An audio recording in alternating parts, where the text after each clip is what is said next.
예, 그러면 앞서 예고해드렸던 것처럼 풍력 발전 시장에 대해서 이야기 나눠보도록 할 텐데요. SC 글로벌 센터 김선규 소장과 함께합니다. 어서 오십시오. 안녕하세요. 예, 풍력 발전에 대해서 얘기를 해보기 전에 어떤 재생에너지 시장 자체로만 봤을 때 2025년에는 재생에너지가 화석에너지 비중을 뛰어넘을 거다라는 예상들도 많이 나오고 있고 이미 유럽 시장만 봤을 때는 재생에너지가 처음으로 화석연료 비중을 뛰어넘었다라는 소식도 들려오더라고요. 네. 그럼 어떻게 예상하십니까? 말씀하신 대로 일단 그렇게 진행이 되는 건 사실이고요. 근데 요 부분에서 조금 이제 선을 그어야 될 부분이 있는 게 유럽의 환경하고 우리나라의 환경이나 아시아 쪽 환경이 좀 다르거든요. 예. 그러니까 유럽 같은 경우는 충분히 이 신재생 에너지가 도입되고 그렇게 가야만 될 수밖에 없는 자연 환경을 보유를 하고 있기 때문에 그게 가능한 거예요, 사실은. 그래서 일단 그 IEA, 그러니까는 그 국제 에너지 기구라고 그러잖아요. 네. IAEA하고 좀 달라요. 원자력 기구하고 다른 건데 예. 이 IEA에서는 이런 부분에 대해 가지고 화석 연료하고 신재생 에너지 부분에 대해서 이제 변환되는 과정에 대한 거를 하나의 프로젝트로 자꾸 크게 이제 진행을 하고 있습니다. 그랬을 때 여기에 대해서 이제 작년 10월, 그러니까 최근 자료가 이제 나온 걸 보면은 거기에서 이제 분명히 앞으로 이게 뒤집어질 것이라고 이제 그렇게 예상을 하고 있어요, 실제로. 여기 나온 요 자료를 보시게 되면 이게 이제 IEA에서 글로벌 전력 발전을 예상한 10월, 그러니까 작년 10월호에서 나왔던 그 주요 보고서의 내용 중에 일부입니다. 그래서 이거 보시게 되면은 요 회색이 2019년도까지 해가지고 지금까지 어떻게 발전을 해왔느냐. 근데 발전이 왼쪽을 보시게 되면 차라리 이제 석유, 그 다음에 그 가스 발전, 그 다음에 그 기타 저탄소, 그러니까 여기는 수력이나 원전을 포함하는 겁니다. 여기는. 예. 다음 네 번째가 뭐냐면 요게 이제 풍력이고, 풍력이네요. 그 다음에 네. 다섯 번째가 이 태양광 발전이 되는 거죠. 근데 여기 보시면은 이 그 가운데 보면은 파란 거하고 녹색 봉이 있잖아요. 네. 근데 파란 봉 같은 경우는 요건 지금 현재 그 코로나19가 터졌을 때 약간 딜레이드 시나리오로 봤을 때 어떻게 될 것이냐. 그랬을 때 이렇게 되는 것이고, 예. 그 다음에 요 녹색으로 봤을 때는 그 이전에 그러면 앞으로 이렇게 지금까지의 추세로 봤을 때 어떻게 될 것이냐를 보여준 거였습니다. 네. 그래서 이건 SDS로 Sustainable Development Scenario, 그래서 지속 가능한 그 개발 발전에 대한 그런 시나리오를 봤을 때 이렇게 될 것이다라고 본 건데, 사실 여기에서 지금 현재 코로나19가 퍼지면서 이제 그 사실상 이 석탄 발전을 완전히 종결시켰다고 봐요, 저는 지금. 그렇게 지금 일단 보고서도 이야기를 하고 있기 때문에 앞으로 석탄은 이제 거의 쓰임이 없고 대신에 석유에서 나오는 석유 혹은 이제 그 다음에 그 가스 발전, 그 다음에 이제 중간에 있는 그런 수력이나 원전 쪽이 이제 좀 더 강화가 되고, 그 다음에 그 여기에 나와 있는 태양광이나 풍력 같은 경우, 즉 요 같은 경우는 저 파란하고 녹색의 한 중간 정도로 해가지고 더 증설되지 않을까로 저는 일단 그렇게 개인적으로 보고 있습니다. 왼쪽에 지금 축이 발전 용량 뜻하는 겁니까? 네, 그렇습니다. 네. 전체적인 용량이 그렇게 변해왔다는 거죠. 그러니까 그러니까 흐름 자체만 봤을 때도 코로나19가 있었든 없었든 간에 그 대세는 그리고 이제 확장세는 당연히 이어질 것으로 예상이 됐었고 네. 그 기간을 얼마로 두느냐만 약간의 좀 차이는 있을 것 같은데 그렇습니다. 예. 그 중에서도 이제 풍력 발전이 어떤 탄소 중립의 핵심이다라는 얘기들을 많이 하거든요. 좀 그 예. 이유를 설명을 해주시겠어요? 사실 이제 그 풍력은 일단 떼는 게 없어요. 네. 네, 그죠? 그리고 태양광도 마찬가지긴 한데 걔는 이제 설치하고 나면은 해가 뜨고 지고 하면은 이제 시간에 대한 그 차이가 있는데, 그렇죠. 요거 이 풍력 같은 경우는 어느 정도의 그 바람 양만 확보가 돼 있으면 설치만 해놓으면 24시간 돌아간다는 장점이 있기 때문에 네. 그 기간 동안 그러면 설치해 놓으면은 그 동안에는 아무런 그 연료가 들어가지도 않고 그냥 그 풍속만 있을 때 그러면 그냥 바로 풍력이 돌아가는 그런 걸로 해서 발전이 가능하다는 그런 장점이 있어서 앞으로 이거를 많이 설치를 할 것이다라고 이제 그렇게 예상을 하는 거죠. 예. 네. 풍력 발전에 근데 단점도 있을 거 아닙니까? 사실 되게 많아요. 이게 우리나라에서 하기는 사실 너무 단점이 많고, 네. 그리고 사실 제가 사실 이제 그 이전에 태양광하고 신재생 에너지 할 때 이제 풍력을 같이 하려고 했었는데 네. 풍력을 놓을 수밖에 없었던 이유가 그 당시 2013년 당시에 아직 개발이 많이 덜 돼가지고 그랬던 부분이 있어요, 사실은. 근데 이 단점을 보시게 되면은 일단 그 발전을 할 때 단점이 있고 그 다음에 제작을 할 때 또 단점이 네. 두 가지로 갈라지는데, 일단 위치 선정 어려움은 이전에도 제가 말씀을 드렸는데 일단은 그다음 두 번째 발전기 자체가 개별 용량이 되게 작습니다. 하나가 뭐 1.1메가 작은 건 그렇고 큰 거는 한 4m, 4.8 메가 혹은 뭐 이제 10메가 넘어가는 건 해상 풍력으로 넘어가야지만 가능하고 육상에서는 그렇게 할 수가 없고 그다음에 생태계라든가 이제 조업하는 선박이라든가 이런 데 블레이드가 막 돌아다니면은 그게 도는데 걸리면은 이제 실제로 그 철새들 같은 경우 떼죽음 하는 경우도 있고 아, 그럴 수 있겠네요. 예, 그다음에 가다가 이제 뭐 잘못하면 배가 걸려가지고 배가 부서지거나 예. 뭐 이런 경우도 있을 수 있고 그다음에 주거지에서는 이제 샤도우 플리커 그래가지고 이제 그 블레이드가 계속 돌면은 햇빛이 보이다 깜빡깜빡 거리잖아요. 아, 또 그러겠네요. 그러면은 이게 주거지에서 사람들한테 스트레스를 주고 그다음에 여기서 이 블레이드가 돌면서 저주파의 소음이 또 나오니까 이것도 사람의 그 스트레스를 상당히 주는 요인이 될 수 있습니다. 저도 그 제주도를 갔었을 때 네. 길에 있는 이제 그 풍력 발전기 밑에를 한번 가봤는데 네. 가까이서 들으니까 생각보다 소리가 크더라고요. 아, 그럼요. 이게 블레이드 하나가 거의 50m짜리거든요. 네. 그러니까 그게 팽팽 돌아다니면 굉장히 그 장난이 아닌 소리가 나죠. 그러니까 우리 화면에서 봤을 땐 되게 천천히 돌아가는 것처럼 그냥 느껴지는데 그게 시속 320km입니다. 아, 그러니까요. 굉장히 빠르고 굉장히 소리도 크게 나오더라고요. 하다 보니까 여기서 나올 수 있는 생태계 문제랄지 안전사고 문제부터 해서 주민들의 스트레스, 네. 뭐 일조량까지도 영향을 줄 수 있는 네. 예, 얘기를 해주셨고 제작 시의 단점도 계속 정리를 해주시겠어요? 일단 히토류가 되게 많이 소요가 돼요. 그러다 보니까 여기 채굴로 인해서 환경 오염이 될 수 있고, 그 다음에 이 블레이드가 지금 한 개가 아무리 못해도 한 장에 50m짜리거든요. 네. 그럼 이거를 만들 때 어떻게 만드냐면은 이제 발사나무 같은 이 가벼운 나무 가지고 일단 패드를 만들어 놓고 그 위에다가 이제 엄청나게 많은 유리 섬유를 쫙 깝니다. 예. 이거 사람 손으로 자동화가 안 돼서 사람 손으로 다 붙여야 되고 거기다 경화제를 붓거든요. 근데 이게 엄청나게 그 환경 오염을 불려 일으키는 소재다 보니까 그래서 이게 좀 사실 그 중국 쪽에서 많이 한 이유가 유럽이나 이런 미국 같은 데서는 이게 굉장히 환경의 규제가 심하다 보니까 코스트가 엄청나게 올라가거든요. 예.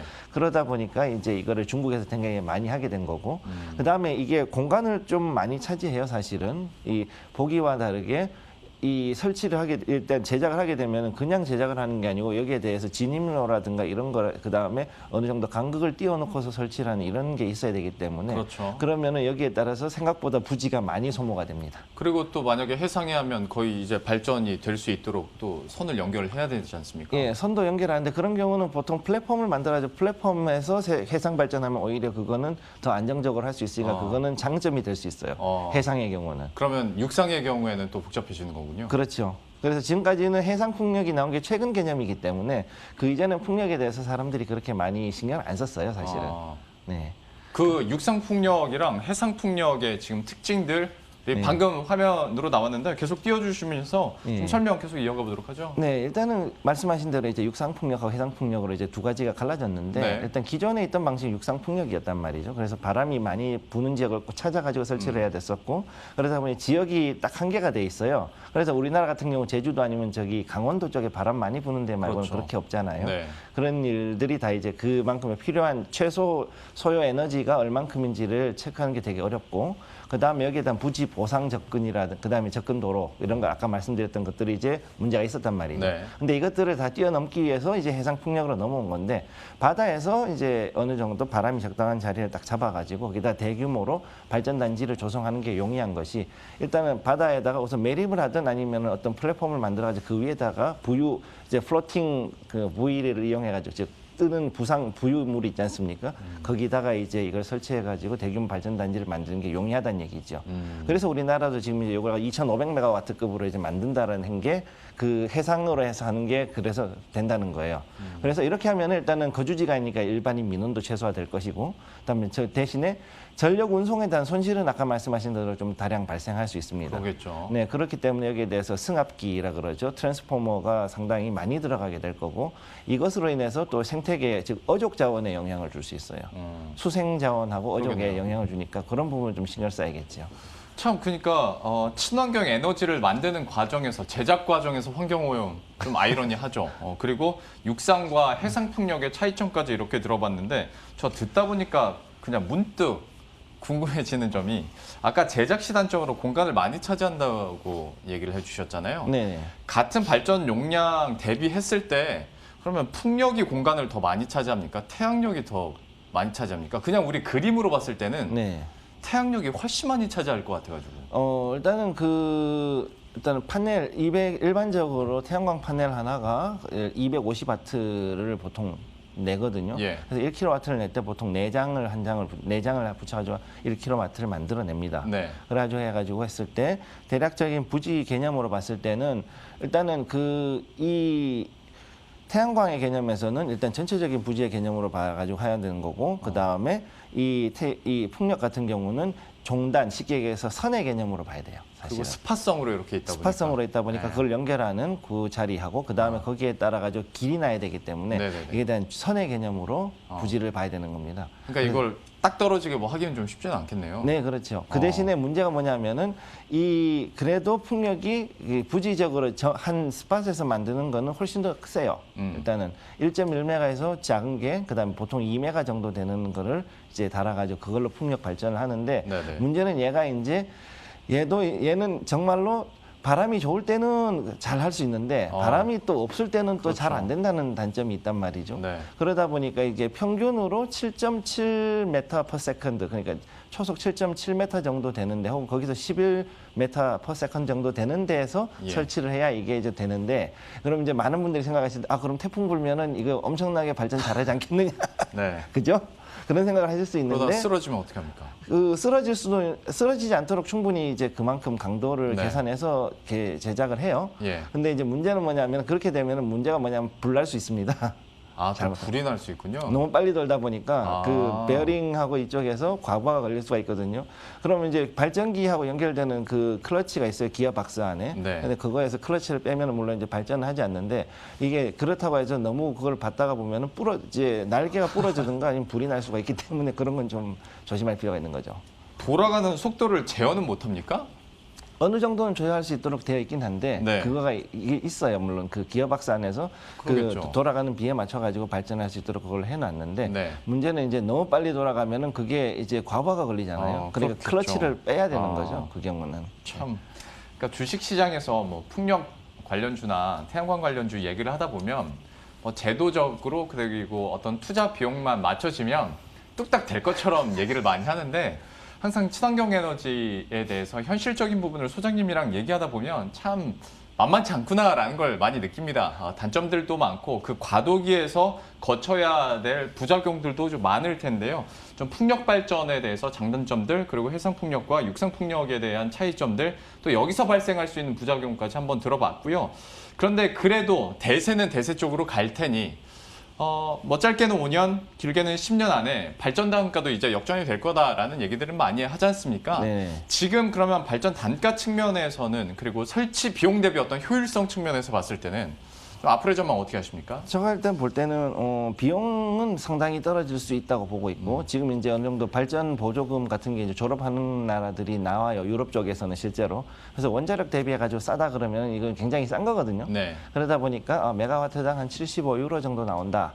그러면은 이게 이제 상당히 괜찮네라고 볼 수 있는 건데, 우리가 속지 말아야 될 것은, 원래 이 신재생 에너지가 개발된 데가 원래 북유럽 쪽에서 개발이 됐다는 겁니다. 네. 그쪽은 원래 해가 잘 없고, 그 다음에 그 바람이 많이 부는 그런 지역이에요. 지역 자체가. 그렇죠. 그러다 보니까 거기서는 풍력을 쓰면은 충분히 그거를 뽑아낼 수가 있어요. 왜냐하면은 우리는 길어봤자 한 3개월에서 3개월 반 정도밖에는 제대로 풍력으로 발전할 수가 없어요. 네. 근데 그 동네에서는 최소한 7, 8개월은 그걸 뽑아 먹을 수가 있거든요. 그 동네는 근데 해상이 많습니까? 육상이 많습니까? 일단 지금까지 육상을 많이 했었는데 해상도 이제 많이 늘어나고 있는 추세입니다. 네. 그리고 이제 태양광 같은 경우도 사실은 독일에서 그 일조량이 적으니까 어떻게든 최대한 효율이 좋은 그런 그 태양광 실리콘 인곳을 개발하기 위해 가지고 엄청나게 노력을 해가지고 지금 이만큼까지 올라온 거거든요, 사실은. 그러니까 이 유럽에서 나왔던 이 모든 기술들이 지금 이제 그 유럽 환경에 맞춰 가지고서 하는 것이었기 때문에, 이것이 다른 지역에 그렇게 가려 그러면은 그만큼의 유럽하고 비슷한 환경이 이제 있어야 네. 그게 가능한 건데, 지금 아직 우리 있는 곳이나 아시아 지역이나 이런 데는 생각보다 그런 곳은 많지가 않다는 거죠. 우리나라 같은 경우는. 예. 예. 그래서 요거에 대해서는 아직까지는 제가 봤을 때 우리나라는 물론 좋은 기술은 있는데 이거는 우리나라에 쓰기보다는 가능하면 수출한 쪽으로 가야 되지 않을까라고 보고 있고, 그다음에 실제로 오늘 같은 경우 이제 바이든 대통령이 이제 자기가 공약했던 그 신재생 에너지에 관련해 특히 이제 이 풍력 발전에 대해 가지고 더 미뤄서는 안 된다고 강하게 드라이브를 걸겠다라고 시사를 했지 않습니까? 네. 그러다 보니까 이제 앞으로 중국 업체들을 기조로 해가지고 수많은 그 풍력 업체들이 미국으로 들어갈 것으로 보기 때문에 그렇다 그러면 앞으로 이제 우리도 그쪽으로 눈을 돌려야 된다고 보고 있습니다.